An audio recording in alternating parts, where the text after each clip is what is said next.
What was your most memorable call? 9/11, 343 firemen died that day. And we get a call at 4 o'clock, 5 o'clock in the morning, and it's an 80 case. So my partner and myself, we delivered the baby. I'm not going to live forever, but while I'm alive, I'm going to make the most of it. You know? Cancer is out here, and then all of a sudden you get a phone call and you got cancer, and cancer is now right here. It changes everything.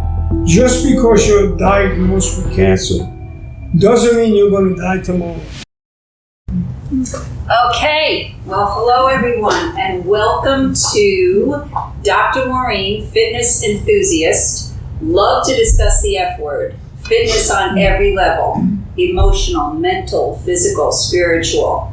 So tonight we have two very, very, very special people who show what strength emotionally, mentally, physically, and spiritually is all about. It's very easy to feel strong and courageous and brave when you're going through life and there's not too many curves. Well, these two gentlemen who we're going to have tonight talk about their journey have been to hell and back. So this is a topic about bravery, courage, sickness, and as I said to both of them, this isn't about two men who have survived cancer. This is about two men who are thriving with cancer. So I want to introduce both of them to you, the finest and the bravest. This is John, New York City retired detective. This is Jerry, New York City fire chief, right? Captain. Oh, okay, super. Okay. So both retired gentlemen, both living down here in Florida, and I'm going to let them tell their story. So we're going to start first. Let's go first with you, Jerry. Tell us where you grew up and what interested you in becoming a member of the fire department. I was brought up in Flushing, Queens, and 6 kids. Both of my parents were World War II vets, and it was all engineers throughout my family. I only had one uncle who worked for the fire department. So when I was in college, I was at John Jay College of Criminal Justice.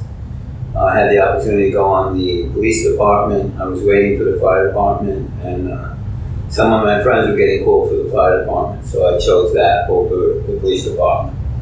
And I'm glad I did. It was a great career. Awesome. How about you, John? I was brought up on the outskirts of Harlem, New York, on Columbus Avenue on the Upper West Side. And back when I was a kid, when we weren't out playing, there was a lot of TV to watch, and I got hooked up on the police stories, always cops and robbers, and I realized that certain shows, these actors that were playing police officers, the police officers seemed to be making a difference, you know, and so I wanted to make a difference.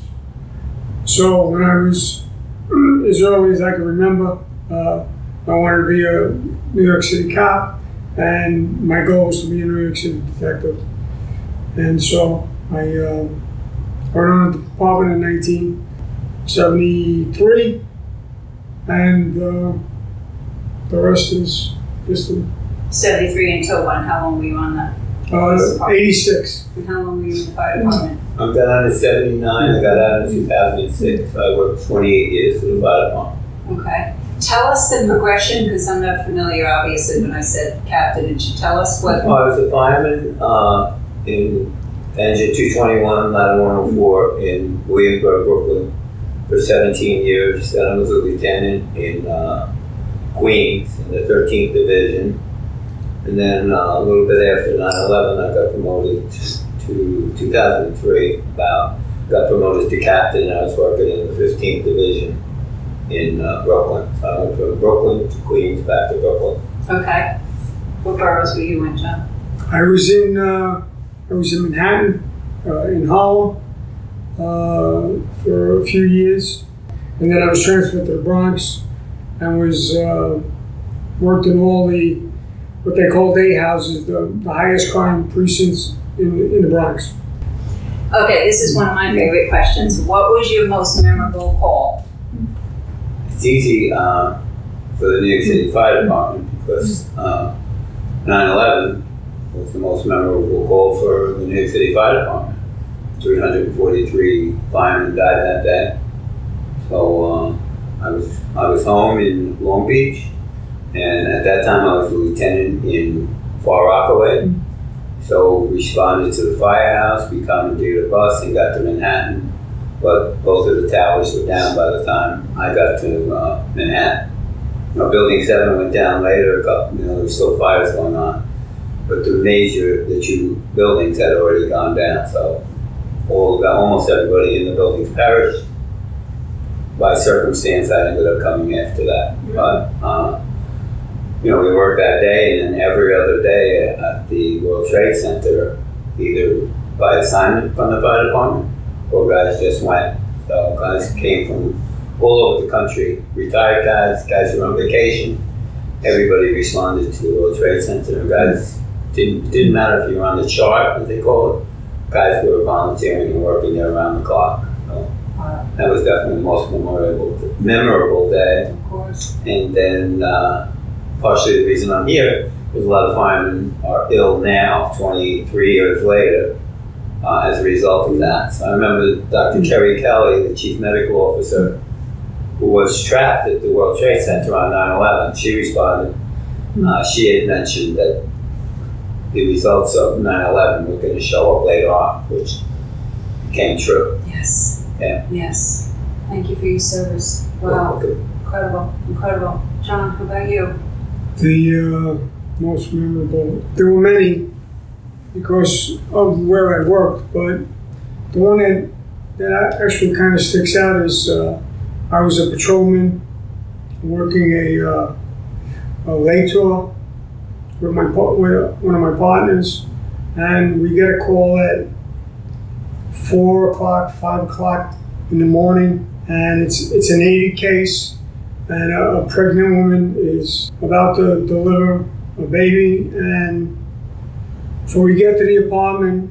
They're living in a building where there's no electricity, there's no heat or hot water, and there's 5 young toddlers running around, screaming and hooping it up, and I guess a husband that was sitting at the kitchen table drunk and just yelling and screaming, telling her to shut up as she's laying on the floor in agony. So we got an ETA on the in New York City, they call it a bus, so it was the ambulance, and they said the bus is backed up, it'll be about 20 minutes.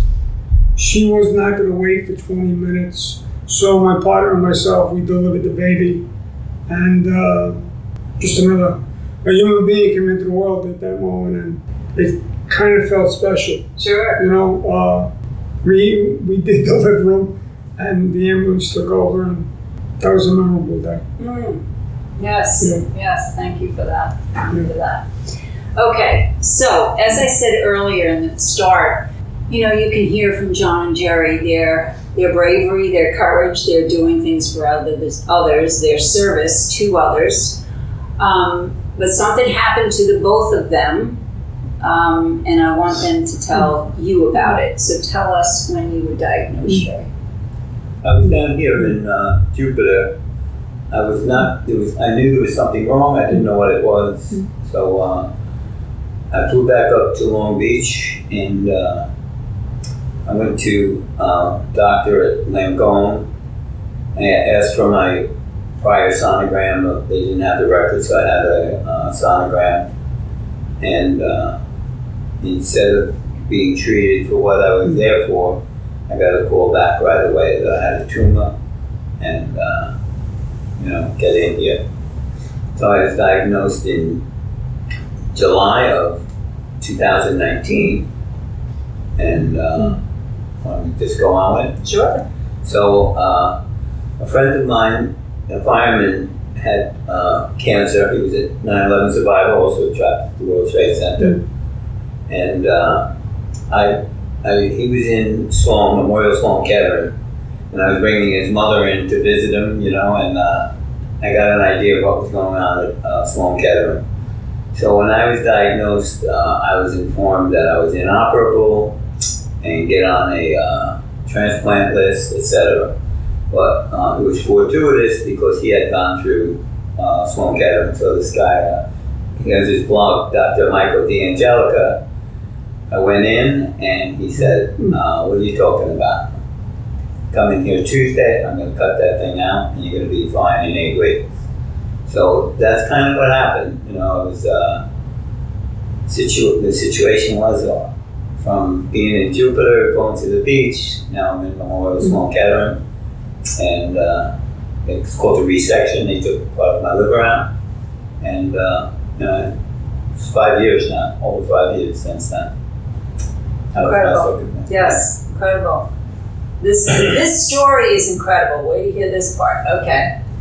So when were you diagnosed? Well, it started long before the diagnosis, and quickly I'll just, you know, back in 1974, in the spring of 1974, I locked up a drug addict who had just bought heroin, and as I was searching him, I got stuck with his needle.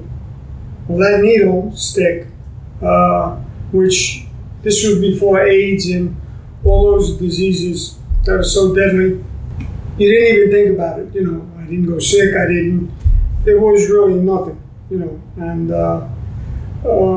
but then I was, 25 years later, I was to learn that because of that, I got hepatitis C. And I got hepatitis C for about another 25 years. And, well, not 25, but anyway, that turns into cancer. And I was going to my doctors, and I was getting scans, and then what happened was I missed the scan. I missed the scan, an ultrasound, and my doctor, a gastroenterologist, called me up and said, I hate to tell you, but you've been diagnosed, you got cancer, and you need to go to Miami, University of Miami, to a certain doctor. So I believe that, you know, as we exist, that as humans, that when you're growing up and when you're living an adult life, if there's nothing wrong with you, then cancer is out here. And then all of a sudden, you get a phone call and you got cancer, and cancer is now right here. It changes everything. But during the course of going to University of Miami, they basically told me the exact same thing that they told Jerry, was that you need a liver transplant. And we're gonna put you on the liver transplant list. And so I called Jerry. And Jerry said to me, listen, this just happened to me. You need to go see Dr. Michael D'Angelica. And I did. And he did the same thing. He gave me a resection, and it worked out fine. He did say, however, you know, it may come back at some point, even though I got it all, because it goes through the bloodstream. So he said, okay. And a year later, it spread into my lungs. And just recently, it spread into my adrenal gland, of which I'm being treated for now. So, but once again, Dr. D'Angelica, the Sloan Memorial Hospital, was absolutely incredible. Yeah, yeah. We all know Dr. D'Angelica, and we love him. Okay, so back to the piece again about fitness, emotionally, mentally, spiritually, physically. I'd love to hear from both of you. Do you remember what went through your mind when you were first diagnosed? Do you remember how you felt, what you thought? Either of you. I remember, as prior to me being diagnosed, many firemen, a lot of guys younger than me, were getting diagnosed with different forms of cancer. A lot of guys. And the fire department is very close, so you get the word, this guy's got cancer, this guy's got this type of cancer, this guy's got lung cancer, this guy's got esophageal cancer. So the fire department is great in that we have the World Trade Center medical monitoring program. And again, Dr. Kelly, who used to be the chief medical officer, kind of runs that. And Laura Wilson. And what happened was I would hear about guys being sick and how the fire department was taking care of them. We ended up at Sloan Kettering, it's the best hospital in the world, like that, I think. But I remember knowing that a lot of guys had been diagnosed and were, fighting it. And like I said, my friend about 3 years prior to me, he went in, his cancer was untreatable but operable. So he's checked every 3 months, as I am, for years. So I saw him go in. I was bringing his mother in to visit him, his family in. I'm driving back and forth. Like John said, never thinking, even though other people were getting cancer, never thinking that I was going to get cancer. Right. So, but I also saw his results. So I remember him walking on the boardwalk, trying to get back in shape. And that was a good example, like not to give into it. So the other thing was when I was in Sloan Kettering, I saw some children whose parents were 20 years younger than me who were suffering from cancer. And I never thought, poor Jerry.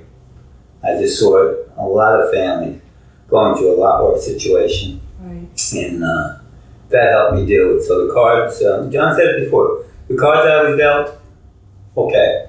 Now what are you going to do? So he had said, this is what you do. I've had multiple surgeries since then to repair some damage, but I don't think I got a big deck of cards. You know what I mean? A lot of guys have passed away since 9/11. Like I said, a lot of guys younger than me have gotten cancer and not survived. So every day is a gift, and I'll do the best I can. Yeah. How about you, John? It can be a battle at times, although, what Jerry was talking about, you look at other people. As of today, this afternoon, I have a cousin who's like a brother to me. He's a retired New York City lieutenant. He succumbed to his esophageal cancer today, all due to 9/11. So it's a sad day for me. But while he was diagnosed and while his was inoperable, he accomplished a lot in the last year and a half to take care of his wife and make sure that she was taken care of. And the WTC, the World Trade Center Fund, has been absolutely amazing to all the cops and firemen that they take care of.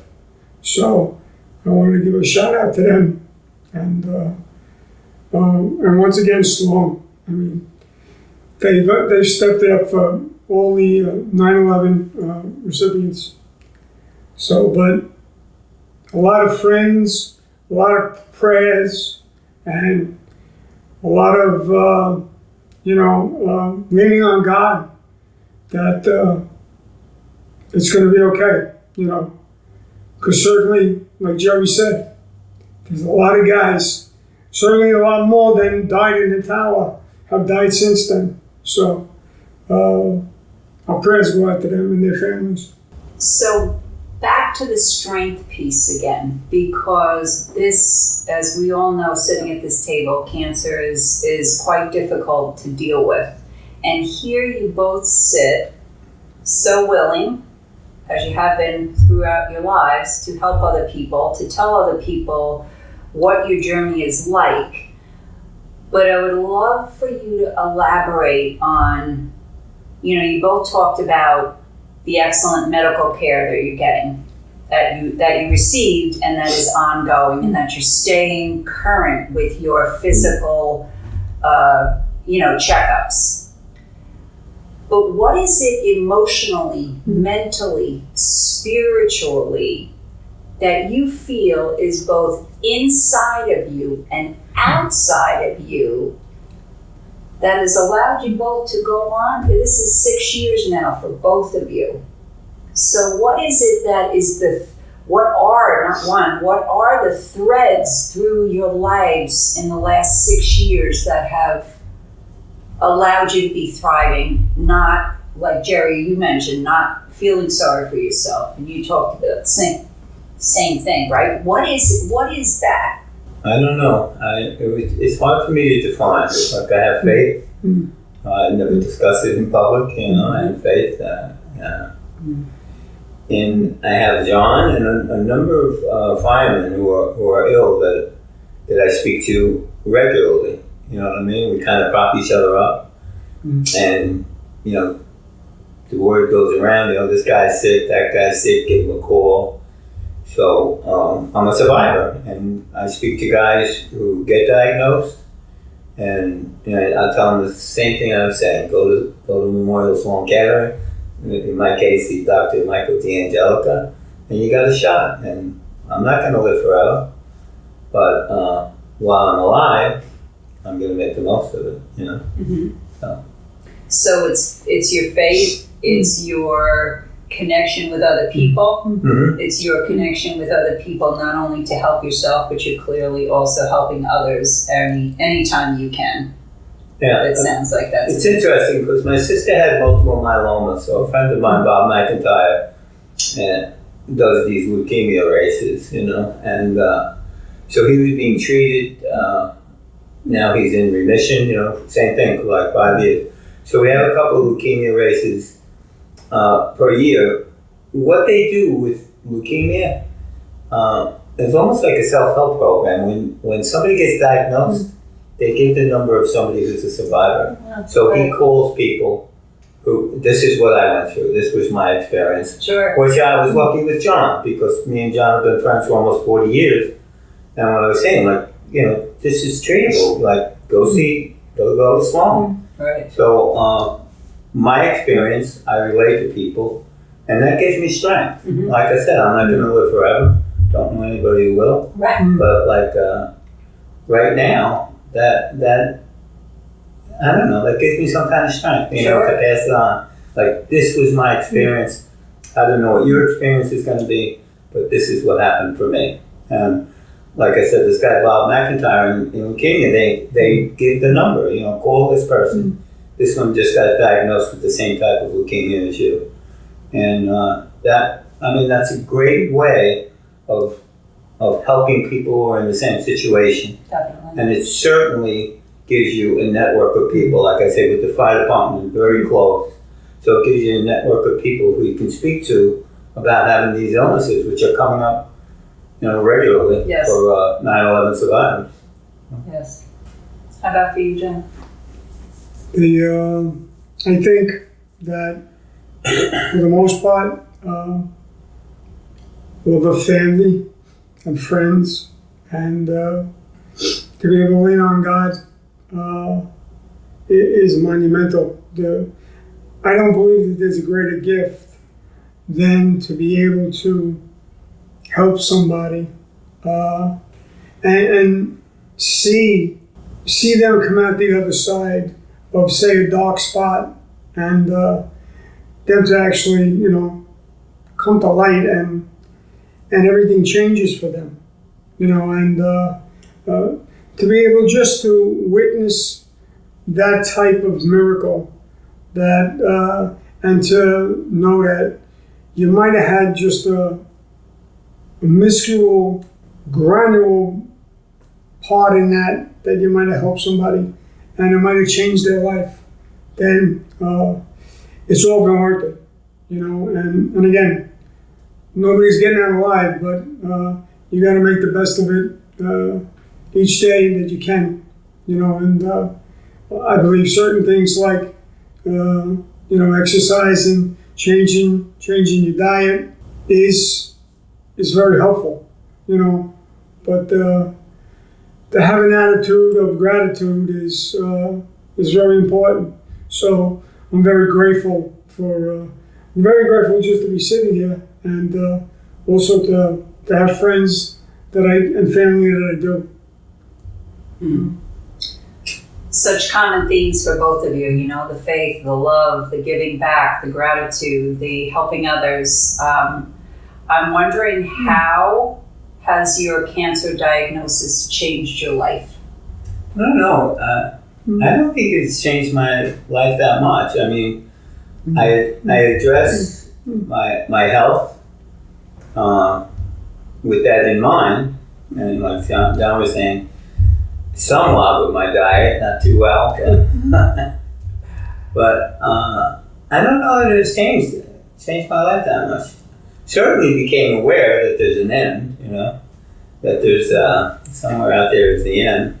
It's not something that I concentrate on or worry about, you know, living like a day at a time, trying to live healthy. And like I said, there's a whole community of people in Long Beach who go talk to Jerry Snell about this. You know, he went through that. And there's a whole community of people who get diagnosed, and they go talk to him. He had that type of cancer. Like I said, we have the leukemia races in Long Beach, you know, the day before Easter every year, and you meet all these people who suffer from leukemia from all around Long Island come down, and there's a network there of people who support each other. So like I said, my sister had multiple myeloma. She used to come down. She was very ill, and there was a whole community of people who supported her and walked the race. You know, they couldn't run anymore. Right. And which was fine. You know, walk the race. It was just a group of people trying to support other people who were suffering from some form of cancer. Mm-hmm. You know? Mm-hmm. Yeah. How would you say it's changed your life, John? Like Jerry was talking about, you know, I don't really think about it that often. Obviously, I'm going through some treatments now, so I have to think about it because I have to do the treatments. But you know, I'm optimistic with the fact that these treatments are going to work. I'm optimistic that the chemo pill that I'm taking is working so far. You know, and you know, modern medicine today is pretty amazing. There's always something new on the horizon, and I understand that's going to continue and be like on steroids in the near future with new techniques. So, you know, you hope for the best. Do I sometimes think about, is this my last Christmas or is this my last New Year? Sure, of course, you know, but I don't dwell on it. And if it is, it is. I've had a good life, you know, and just hoping that it's not. So once again, the strength of family and friends is amazing. Really, what I want to end this with is exactly what both these guys have been talking about: strength, spirituality, emotional health, mental health, physical health. What have you found that you have added or depleted from your life since you were diagnosed? Like, what are the ingredients that have, again, allowed you both? Here we are 6 years later. Of course, again, it's the medical care. But it's more than that. It's you as who you both are. So what is it? What, again, are the ingredients that help you emotionally, mentally, spiritually? You both mentioned gratitude. You both mentioned family, love, faith. But if you had to have a conversation with someone who, let's say, is just newly diagnosed, what would you tell them would be real important to implement? I like being in those situations because, you know, I'm a success story. 5 years out from cancer, I've had some setbacks, but it's one of the most rewarding things to be able to tell people just what my experience has been, and that there's hope. And I know with most of, like John had mentioned it, most of the doctors say, like, if you hold on in a couple of years, they're going to have a cure for this. And that has happened to a few of my friends with leukemia. Mm-hmm. So I remember going to Long Island Jewish, and my friend was getting treatments, and he was deteriorating. And we were raising money with these races just for research at Long Island Jewish. I think the doctor's name is Dr. Rye. But like 8 years later, they found a cure for this specific type of leukemia. Now my friend is running like these 7-minute miles, you know. He was getting down to like 20-minute miles, you know what I mean? But there's hope out there. I'm not in medicine, and it's repetitious, but nobody's going to live forever. But there's hope now, and having faith and having a sense of community and talking to people about my experience. It's kind of rewarding to tell people that there's a success chance, you know.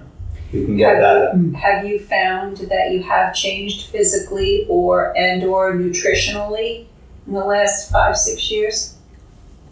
I've been exercising. I exercise every day. It's period. It's good for my mental health. It's good for my spirituality, and it's good for my health. So when I go to someone and they tell me to do something, I don't wonder if my education compares to theirs. I just do what they say. And they haven't, everything they said has come true. So it's a relief to have this great medical system. And, I never knock modern medicine because literally they saved my life. So I just go there and listen to what they say. And that's a relief. Just go about my life, do what they say, and play the cards I'm dealt. What is the exercise routine? I don't know, jog on the boardwalk in Long Beach, or jog down here, trying to get in shape to do the Murph in May. So you're always constantly working on something physically? Yeah, like trying to set seasonal goals. Okay. So I got short-term and long-term, trying to stay in shape. And is it mostly cardio and strength, or it's mostly cardio? Both, about 50-50. Okay. Right.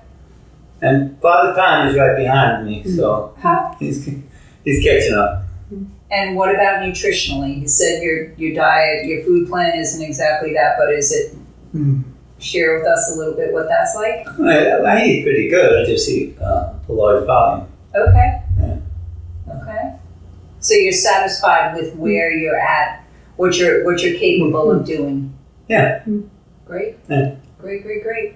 John, how about you physically and nutritionally? What have you found you've changed or added or? Well, I think nutritionally, I now eat a lot cleaner than I had prior to the diagnosis. I've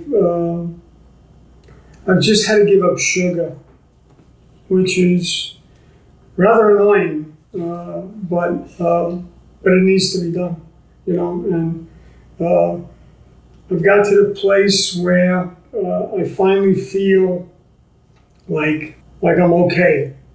I don't always feel bloated. I don't always, my weight is at a spot where I can enjoy it. Not wishing that I had to lose 10 pounds or 5 pounds. That's all done already. So I'm very content in what I do. I get to the gym when I can, and I walk when I can. I can't run anymore, but I gotta try to get a couple of miles in a week and go from there. Okay. So in closing, let's say, I think the goal of having this interview was really, again, to see what are the strengths mentally, emotionally, physically, spiritually. What would you say to someone who just is newly diagnosed? Like, what kind of, not so much advice, but what would you share with them about would be real important for their journey? Yeah, I think, like I've said it a few times, the most important thing is when you go there, like if you go to a small gathering, they have people, social workers, etc. But also, like I said, the fire department community I know a lot of guys who have cancer and stick together. How you doing? What's going on? What's your treatment? So there's a kind of bond that I remember one time I was at this golf outing for Chris Maureen, and I was on the side talking to two guys who were patients at Sloan Kettering. So it was like a side conversation. We weren't talking golf, we were talking cancer treatment, etc. But we had each other's back, you know, like firemen do. Right. Great. John? I would probably share, like Jerry was talking about before, that there is hope, you know, and hope is very important because it can get you through the day and into the next day. And it's kind of like when you get cancer, there's a phrase, a day at a time. When you get cancer, it's been my experience is that you live a day at a time because you don't know what's going to happen tomorrow, which we don't really know anyway, but still, that's where the cancer kind of, you know, dictates maybe how you're feeling, you know, so, but like with the new medicines and places like Sloan and Dr. D'Angelica, you know that there's hope. You know, when I was dealing with other doctors in other areas, I wasn't really that sure, you know, and I went to Sloan, and thanks to Jerry, and, you know, I mean, I got hope really quick and gratitude really quick. So I would tell anybody, just because you're diagnosed with cancer doesn't mean you're going to die tomorrow. It doesn't mean you're going to die a painful death. You know, it basically is what it is. You know, anybody can get cancer at any particular time, but just knowing that when you're talking to somebody that has walked in those shoes, I know that if I'm talking to somebody that's had something that I haven't had, they know what they're talking about. Or if I'm diagnosed with something and then, you know, they have it, they know because they're going through it. So if I'm going through it and I'm talking to you, I'm going to give you or attempt to give you hope that, listen, things are going to change, but it's not necessarily a death sentence, and however you want to, you know, live your life, you'll live your life. It's going to be, a lot of it is attitude. And if you have gratitude about just being here, you know, and you have a strong faith in whatever your faith is, I think you'll do okay. Well, just to let you know a couple things. First off, we are not being sponsored by Sloan Kettering. But we do have to give a major shout out to two people at Sloan Kettering. Definitely Dr. D'Angelica, and most importantly, Shantae.